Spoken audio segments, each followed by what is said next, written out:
오늘 주시는 하나님의 말씀은 이사야 43장 14절부터 21절까지입니다. 구약성경 1020페이지입니다. 제가 먼저 한 절 봉독하겠습니다. 너희의 구속자요 이스라엘의 거룩한 이 여호와가 말하노라. 너희를 위하여 내가 바벨론에 사람을 보내어 모든 갈대아 사람에게 자기들이 연락하던 배를 타고 도망하여 내려가게 하리라.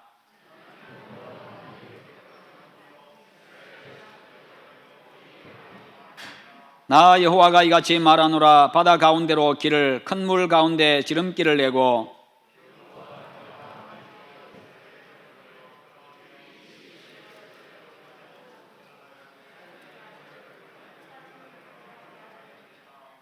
너희는 이전 일을 기억하지 말며 옛날 일을 생각하지 말라.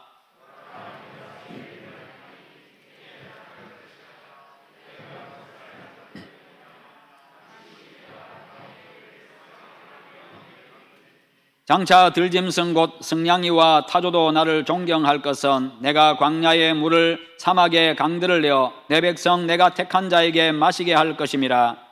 이 백성은 내가 나를 위하여 지었나니 나를 찬송하게 하려 함이니라. 아멘.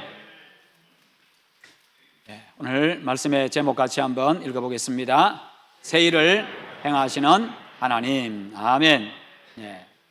한 해를 시작한 지가 엊그제 같은데요, 벌써 올해의 마지막 주일을 우리가 맞이했습니다. 세월이 어찌나 빨리 흘러가는지 그냥 날아가는 것 같습니다. 이것을 일찍이 간파했던 모세는 시편 90편에서 이렇게 고백했지요. 인생의 연수가, 우리의 연수가 70이요 강건하면 80이라도 그 연수의 자랑은 수고와 슬픔뿐이요 우리가 신속기간이 날아가나이다. 그렇게 고백을 했습니다. 인생이 날아간다고 그렇게 고백했습니다. 이렇게 날아가게 느껴지는 것은 과거의 사람들이나 수천 년 전의 사람이나 지금이나 똑같습니다. 70년, 80년 세월이 그렇게 날아가듯이 지나갑니다. 그렇게 빠르게 지나가는 짧은 인생인데 그냥 우리가 아무 생각 없이 한 시간 한 시간, 한 해 한 해 그렇게 지나갈 때가 많습니다. 그저 되는 대로 그리고 닥치는 대로 그때그때 기분과 형편에 따라서 살아갈 때가 있다는 겁니다. 일에 쫓기고 세월에 쫓겨가지고 그냥 바쁘게 분주하게만 살아갑니다. 다 그렇게 살아가니까 그냥 나도 그렇게 사는 것이 당연한 것인가 보다 그냥 그렇게 사람들이 살아가는 대로 우리도 살아간다는 겁니다. 그러다가 연말이 되어서 지난 날을 돌아보면서 때로는 후회도 하고요 그렇게 하지요. 인생길은요 다시 되돌아올 수 없는 일방통행로입니다. 세월이 빠르다는 것은 누구나 느끼고 있는 사실입니다. 나이를 먹으면 그 사실을 더욱더 절감하지요. 그래서 그런 말이 있잖아요. 40대는 세월이, 시간이 40km로 흘러가고 50대는 50km, 60대는 60km 그렇게 빠르게 지나간다는 것입니다. 그렇게 빠르게 느껴진다는 거지요.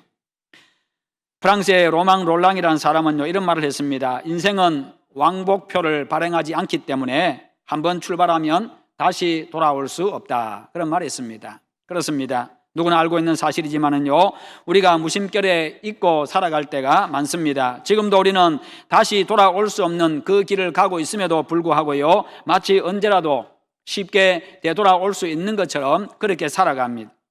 이 길로 가는 것이 맞는 것인지 이 사람과 함께 가도 되는 것인지 순간순간 깊이 생각하고 신중하게 판단하고 살아가야 되는데 그러지를 못합니다.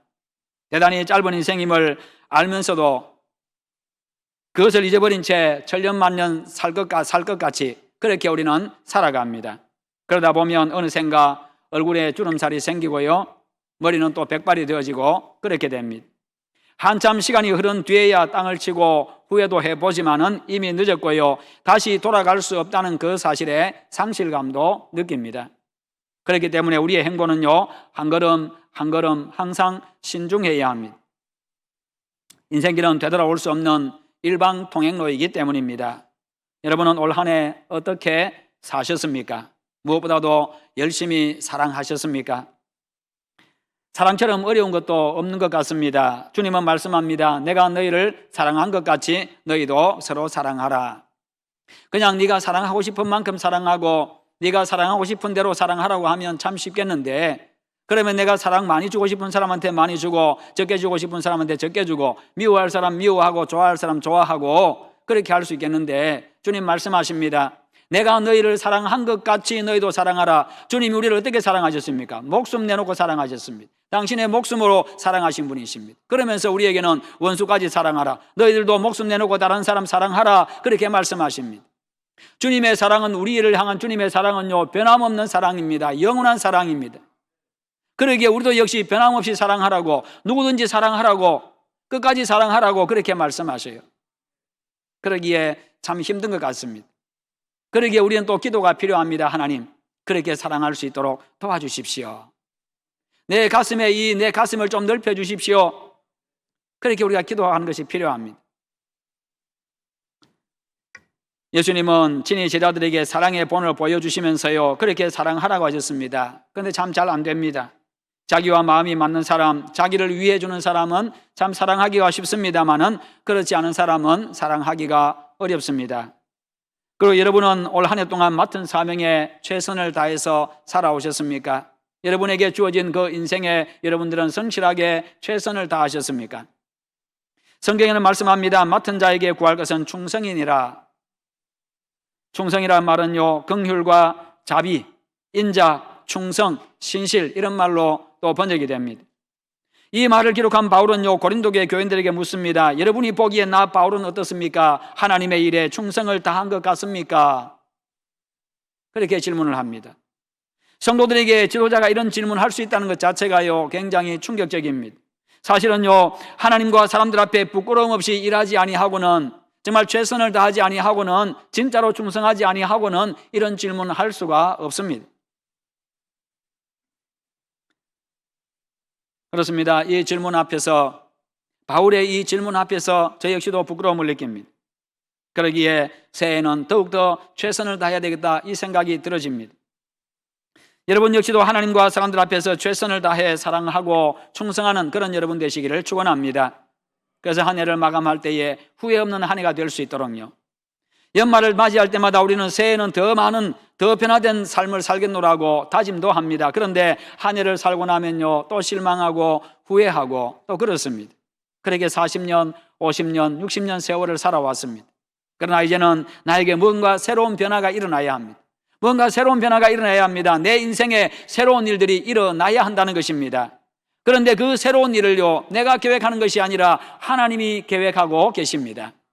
하나님이 우리를 창조하셨고요, 하나님이 우리 인생을 다스리시니 하나님께서 내 인생에 대해서 계획하시고 새로운 일을 계획하시고 하나님이 진행해 가시고 하나님이 결론을 맺으십니다. 11절 이하의 말씀 보면요, 나는 여호와라, 나밖에는 구원자가 없다. 나는 이스라엘의 창조자다. 너희의 왕이다. 그렇게 말씀하시면서 내가 바다 가운데 길을 내었고 내가 택한 내 백성에게 물을 마시게 하였고 광야에 물을 내었다. 그런데 이제는 이전 일을 기억하지 말라, 옛적 일을 생각하지 말라, 내가 새 일을 행하겠다, 이제 나타내겠다. 그렇게 말씀하십니다. 이 말씀은요, 하나님께서 바벨론의 포로로 잡혀갔던 이스라엘 백성들을 그 포로 생활에서 해방시켜가지고 다시 고국으로 돌아가게 하시겠다는 그 회복에 대한 하나님의 약속입니다. 그들이 왜 바벨론에 끌려가가지고 70년이란 세월 동안, 오랜 세월 동안 거기서 비참한 포로 생활을 했습니까? 하나님을 떠나서 우상 숭배하고요, 말씀대로 살지 않았던 그 결과였습니다. 하나님은 그들을 징계하셨고 이제 그 징계를 끝내고 이제는 고국으로 돌아가게 하시겠다, 그렇게 말씀하시는데 용서하시고 회복시켜 주시는 여호와 하나님의 전적인 은혜입니다. 이 말씀을 오늘 나에게 적용시키면요, 예수 그리스도를 통해서 죄에서 구원해 주셨고 내 인생의 문제로부터 해방시켜 주시고 내 인생을 복되고 영광스럽게 하시겠다는 우리 하나님의 약속입니다. 여러분, 이 약속을 믿으시기를 축원합니다. 하나님은 선하신 분이십니다. 하나님은 의로우신 분이십니다. 하나님은 전적으로 모든 것을 다해서 나를 사랑하시는 분이십니다. 그러므로 나에게 행하시는 모든, 나를 위해서 계획하시는 그 모든 일들, 나를 위해서 행하시는 모든 일들은 선하고 의롭고 나를 사랑하심으로 말미암아 행하시는 일들입니다. 그러기에 모두가 다 나에게 복이 되는 일들인 것입니다. 그래서 우리는요, 하나님의 약속의 말씀을 붙잡으면 소망이 생겨나고요, 그렇게 되는 겁니다. 하나님께서 내 인생에 새 역사를 쓰시겠다고 하십니다. 내 인생을, 내 미래를 하나님께서 통째로 바꾸시겠다, 그렇게 말씀하십니다. 얼마나 힘이 되고 소망이 되는 말씀입니까? 그런데 우리가 우둔하고 어리석어 가지고요, 그 사실을 깨닫지를 못하고 그냥 되는 대로 살아가고 내 마음 가는 대로 살고 어려운 현실이 다가오면 그 현실 앞에 절망합니다. 하나님께서 내 인생에 계획하시고 이루시는 새로운 일에 대한 그 기대와 소망을 가지고 믿음으로 살아가시기를 축원합니다. 그리고 여기서요, 이전 일들, 옛적 일들을 생각하지 말라라고 말씀하시는데, 이것은요, 우리의 일상생활 속에서 나빴던 일들을 다 잊어버리라, 그런 의미가 아닙니다.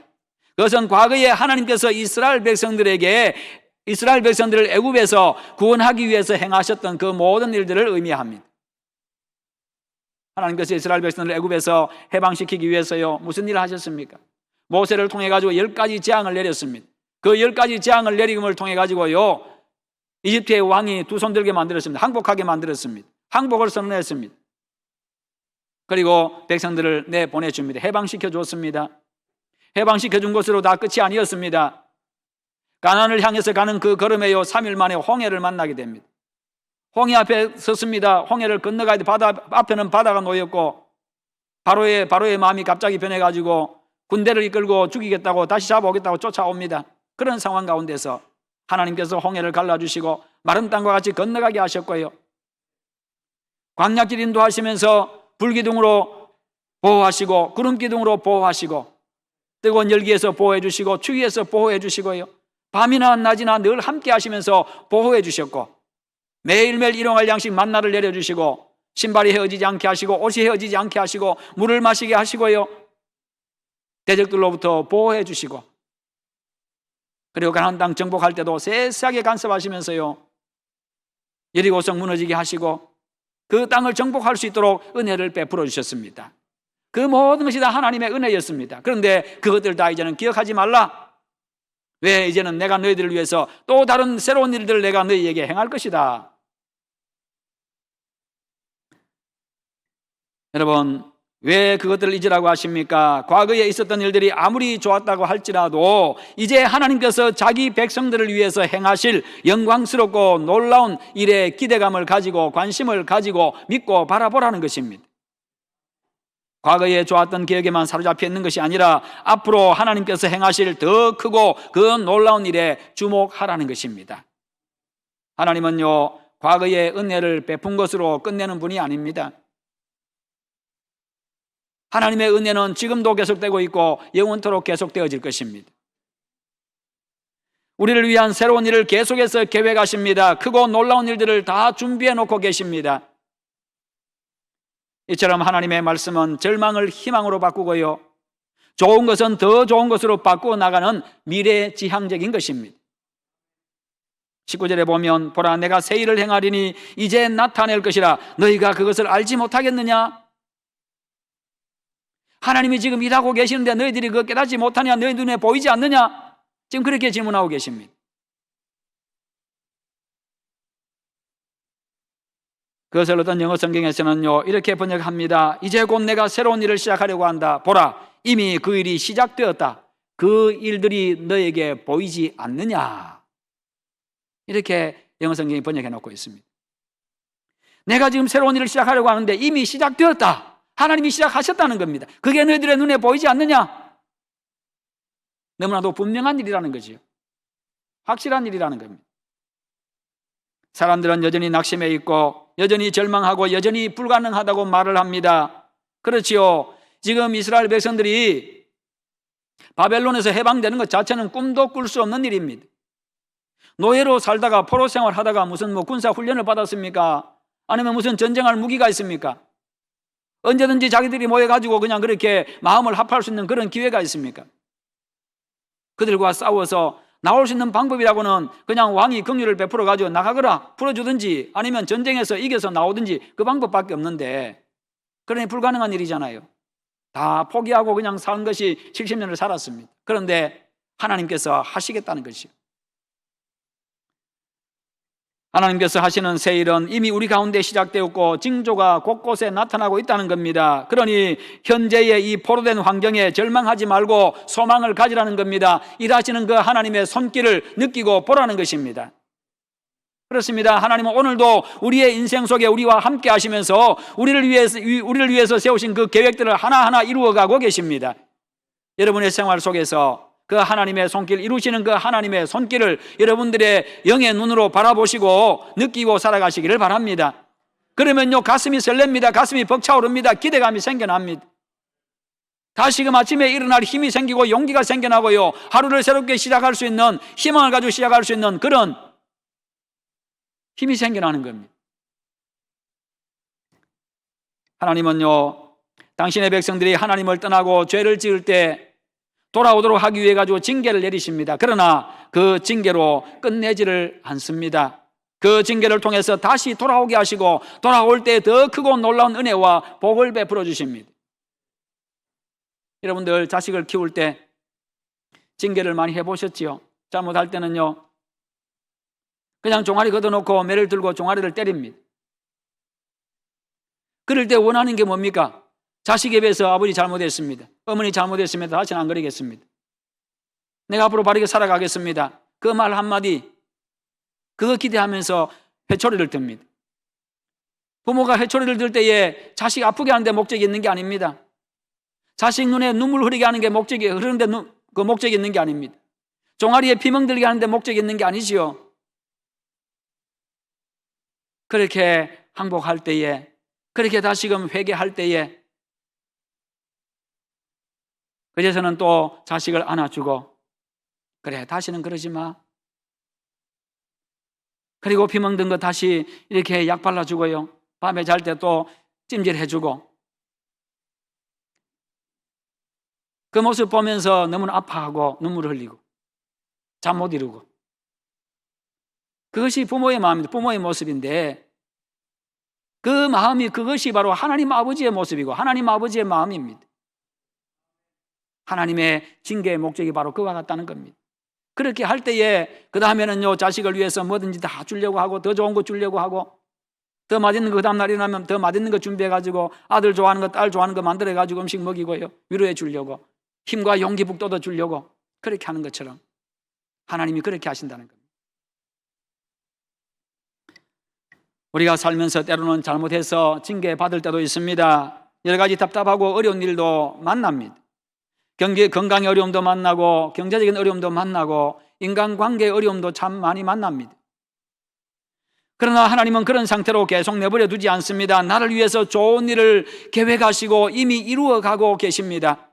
그 모든 것이 합력하여서 선이 되게 하시는 여호와 하나님이십니다. 이 사실을 확신하고 현실이 어렵고 답답해도요, 소망 가운데 기뻐하고 하나님의 역사를 기대하며 살아가시기를 축원합니다. 그러면 하나님께서 행하시는 그 새 일이 무엇입니까? 하나님께서 우리에게 일으키실 그 새 일은요, 분명히 좋은 일입니다. 14절에 보면 하나님을 우리의 구속자라고 표현하고 있습니다. 우리의 구속자다. 우리의 구속자가 아니라 구속자다. 구속이라는 말은요, 값을 치르고 사온다, 그 말입니다. 값을 치르고 산다는 말입니다.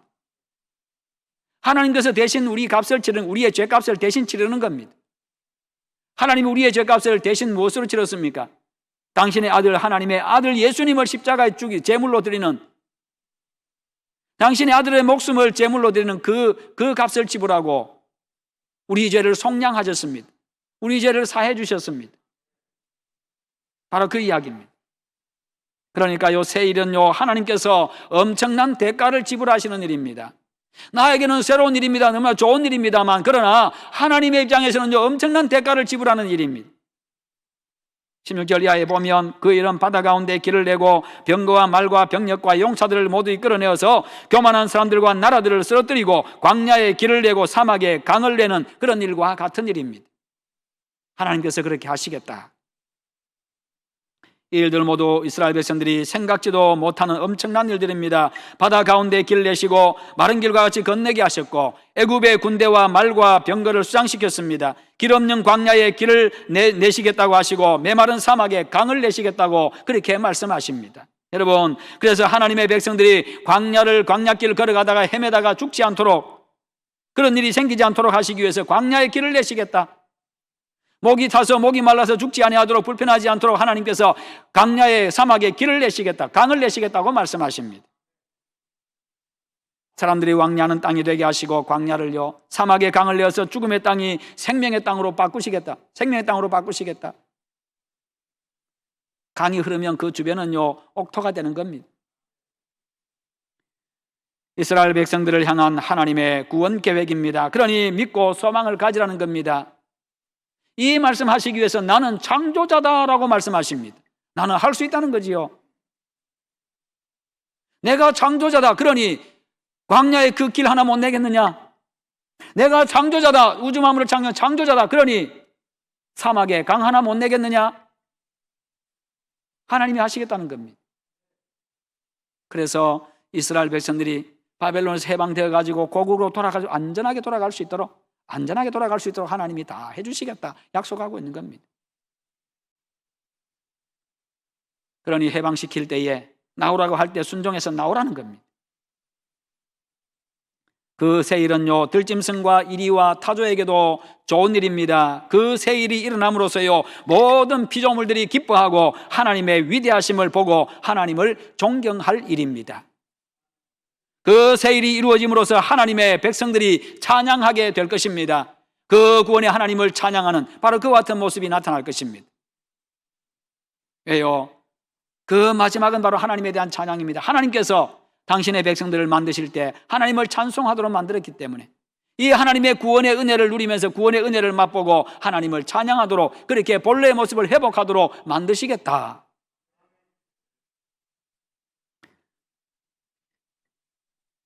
그것은 곧 하나님께서 하나님의 징계로 말미암아 바벨론의 포로 생활을 하고 있는 이스라엘 백성들의 징계를 푸시고 해방시켜 주시고 고국으로 돌아가겠다고 하시는 약속, 그것도 안전하게 돌아가도록 하시겠다는 약속입니다. 다시 말해서요, 또 돌아가는 그 모든 과정 가운데 하나님이 함께 하시겠다는 약속이지요. 하나님의 구원 역사입니다. 이런 포로 생활을 하고 있는 이스라엘 백성들의 힘으로는 불가능한 일이었습니다. 그래서 그들은 해방에 대해서는 아예 꿈도 꾸지를 못했고 모든 것을 체념한 채 하루하루 살아가고 있었습니다. 그런 그들을 하나님께서 당신의 능력으로 구원해 주시겠다고 하셨습니다. 이게 바로 기적입니다. 우리 인간의 편에서 볼 때는 기적입니다. 하나님께서는요, 그냥 말씀 한마디로 다 할 수 있는 그런 일이지만 인간 편에서 볼 때는요, 불가능한 일이, 생각지도 못한 일이 일어나는 기적이라는 겁니다. 마찬가지로 하나님은요, 내 인생에도 새 역사를 쓰시겠다고 약속합니다. 하나님은 당신의 아들 예수님을 내 죄값으로 지불하시고 나를 구원하심으로 새로운 일을 이미 행하셨습니다. 내 힘으로는 불가능한 일을 하나님이 내 인생 가운데 행해 주셨습니다. 하나님의 사랑이 바로 그 일을 행하신 것입니다. 그리고 오늘 내 인생 가운데도 들어오셔서 좋은 일들을 이루어 가십니다. 그러나 그 모든 일들은요, 우리가 생각지도 못하고 꿈꾸지도 못했던 일들입니다. 성도 여러분, 당신의 아들 예수님을 구원자로 보내셔서 우리를 구원하신 하나님의 구원의 은혜에 감사하시기를 축원합니다. 뿐만 아니라 지금도 우리와 함께 하시면서 앞으로도 계속해서 우리와 함께 하시면서 내 인생의 새로운 일들을 계획하시고 은혜와 복을 베푸실 그 하나님을 믿고 의지하고 감사하고 찬송하시기를 축원합니다. 그래서요, 올 한 해 동안도 변함없이 베풀어 주신 그 은혜에 감사하고 앞으로도 새해에도 변함없이 은혜를 베풀어 주시고 새 일을 행하실 그 하나님을 기대하며 소망 가운데 살아가고 이 한 해를 잘 마무리하고 또 새해를 맞이할 수 있기를 주님의 이름으로 축원합니다. 기도하겠습니다. 하나님 아버지, 감사합니다. 우리에게 새 일을 행하시는 하나님, 그 하나님을 기대하고 소망하며 믿음으로 살아가는 저희들 되게 하여 주시옵소서. 구원의 은혜에 늘 감사하며 찬송하게 하여 주시옵소서. 예수님의 이름으로 기도하옵나이다. 아멘.